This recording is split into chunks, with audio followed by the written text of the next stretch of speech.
Good evening everyone. Hi everyone. Today I will discussing and showing you how to identify the core and delta of fingerprint and explain the 8 general fingerprint pattern. So, what is core or delta? Core is the center of middle finger of the fingerprint pattern. So, a delta, a point where ridge lines form a triangle of fork-like Y shape like this.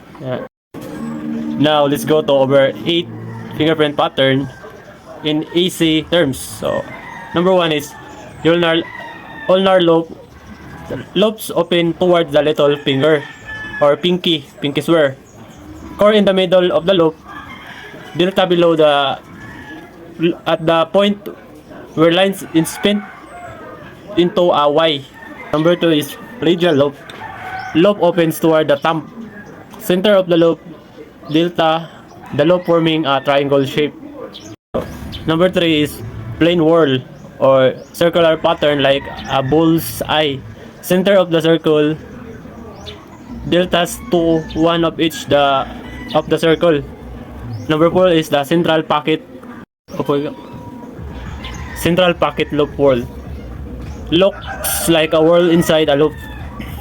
Core into the center of the small whorl. Deltas two like the plain whorl, but the circular part is of the center. Then next is double loop whorl. Two loops wrap around each other like an S. Core is between the two loops, and delta two under each loop. Next is number 6.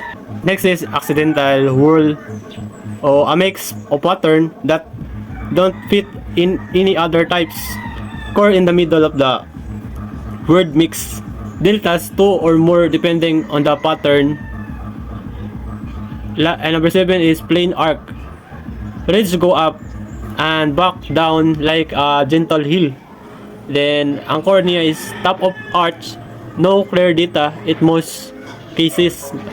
Lastly is tinted arc, or the sharp high arc like a tint or spike.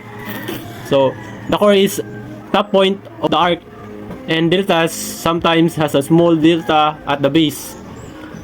So in conclusion, the fingerprint is the most unique way and pattern to how identify the person.